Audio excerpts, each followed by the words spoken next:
Bonjour à tous. Donc, je ne suis pas accompagné de Flore Ferraro, mais de Anne Swartz. Donc voilà, moi je suis Luc Allard, je suis agriculteur bénévole pour AFDI.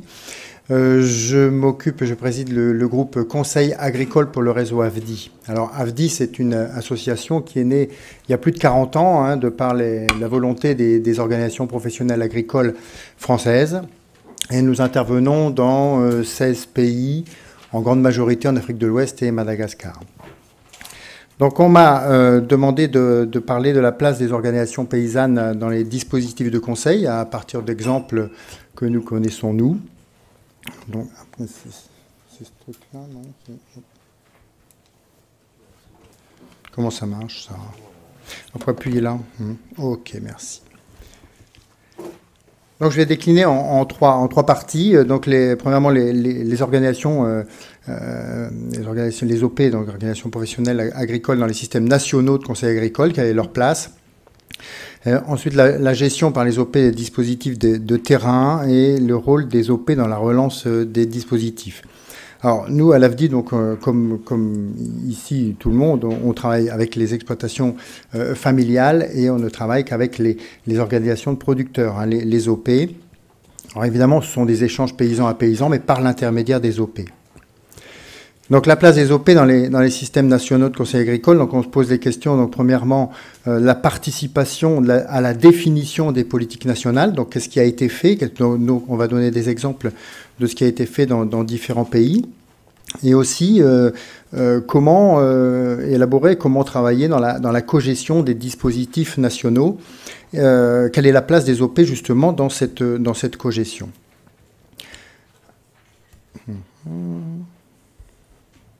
Voilà.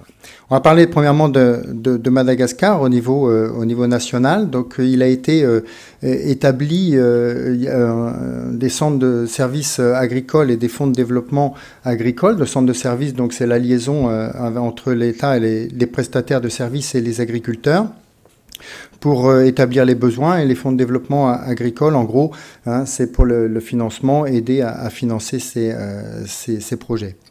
Donc il y a eu partie prenante des organisations, des plateformes agricoles, des OP nationales de Madagascar, et puis bon, j'ai mis de l'autre côté le réseau SOU, parce que c'est soutenu par AFDI.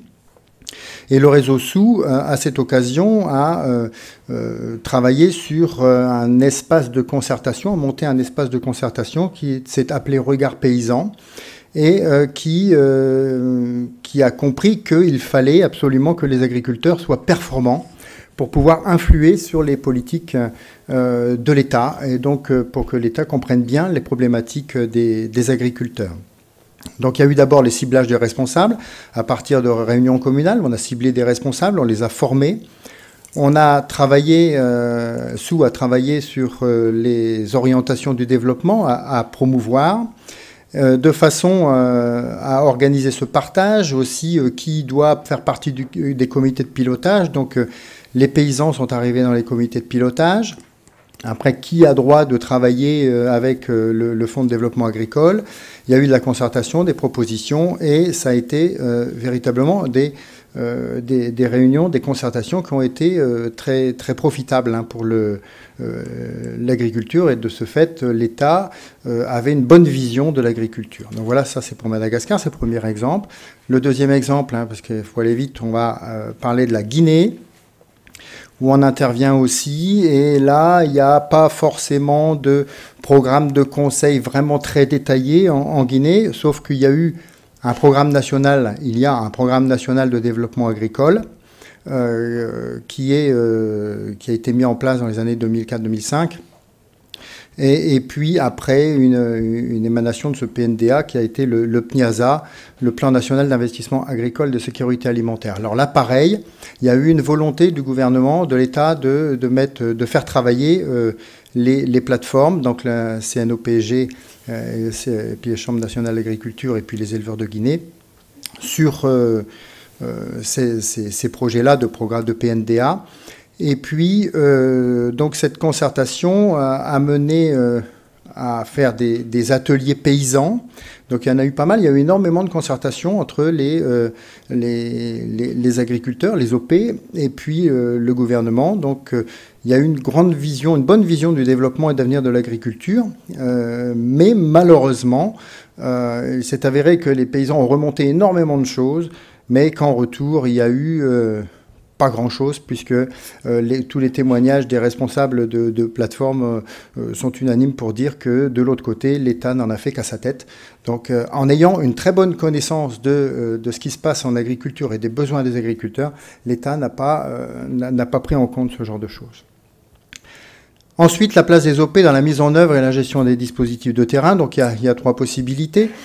Soit l'OP est bénéficiaire des services proposés, donc il a un projet, il le fait. Deuxième chose, l'OP peut être porteuse de dispositifs de conseils nationaux. C'est le cas, on va voir au Bénin avec le PADIP. Et puis, troisième possibilité, les OP sont actrices de dispositifs intégrés à la structure. Ça veut dire qu'ils ont créé eux-mêmes leur système de conseil de gestion et de conseil à l'exploitation familiale. Et donc, on va essayer de voir 2 exemples. Donc, premier exemple, au Burkina Faso avec la FEPAB, Fédération des producteurs agricoles du Burkina, où là, il y a eu une volonté de créer un conseil agricole depuis 2002. Il y a une organisation autonome. Il y a au niveau du pilotage et du portage. La porte d'entrée, c'est la sécurité alimentaire. Il y a eu des créations d'outils, et notamment grâce au FISON qui a eu lieu il y a une dizaine d'années maintenant.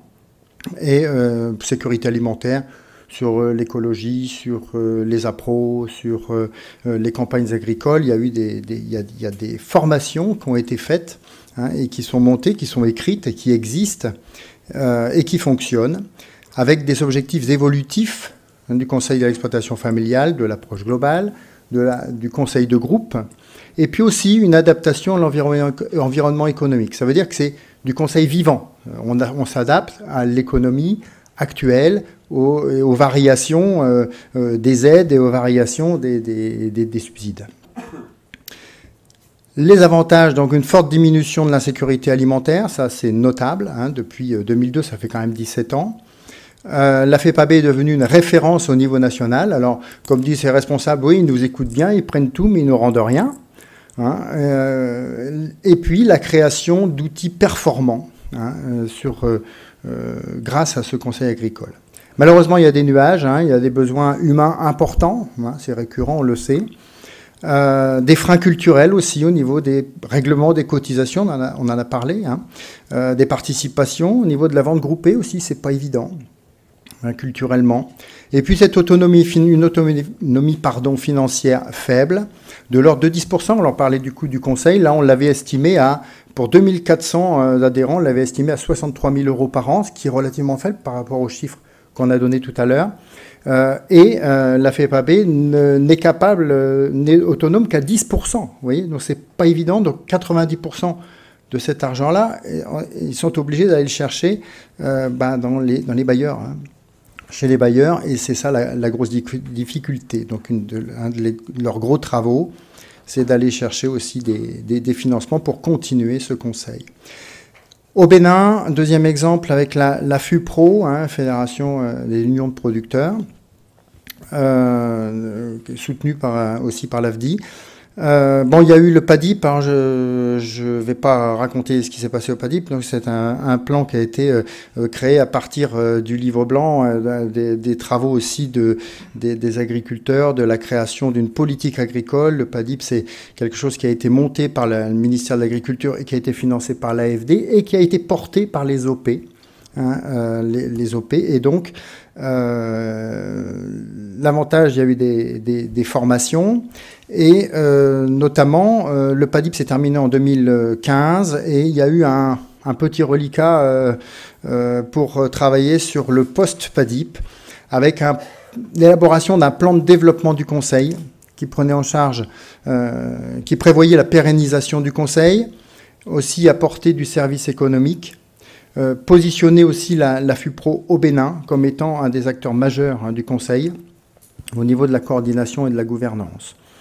Ça prévoyait donc la formation des membres dans les OP, dans les unions communales, les ventes groupées avec captage, ça c'est ce qui est écrit dans ce plan de développement du conseil qui a été écrit, donc qui a été travaillé pendant 2 ans. Des cotisations individuelles annuelles, ça c'était prévu aussi. Des fournitures d'intrants aussi avec captage d'argent pour pouvoir financer ce conseil, parce qu'évidemment le nerf de la guerre, on l'a dit, et c'est pas évident à résoudre, c'est les financements. Et puis la création d'un fonds spécifique de pérennisation du conseil qui serait capté sur des intrants, des ventes d'appro et des ventes de spéculation, et qui alimenterait le conseil. Alors, à côté de ça, il y a des nuages aussi. Il y a eu une coopérative qui a été créée justement pour faire les flux économiques de façon à pouvoir financer le conseil. Ce démarrage de coopérative a été lent.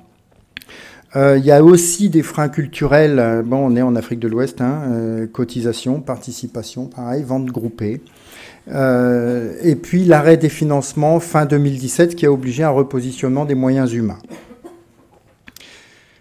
Les OP maintenant peuvent être moteurs dans la relance des dispositifs de conseil. La dernière diapo, Luc ? Non, c'est pas la dernière, mais j'en ai encore une après. Les OP donc, sont des partenaires incontournables des pouvoirs publics pour développer le conseil. Il y a la pertinence, la légitimité, crédibilité, pérennité et l'efficacité et responsabilité. Alors, je ne sais pas si on aura des questions après pour pouvoir continuer. Donc, j'en arrêterai là. Bon, il y a aussi le suivi des impacts et toutes ces choses-là, mais ça, on aura l'occasion d'en reparler. Merci.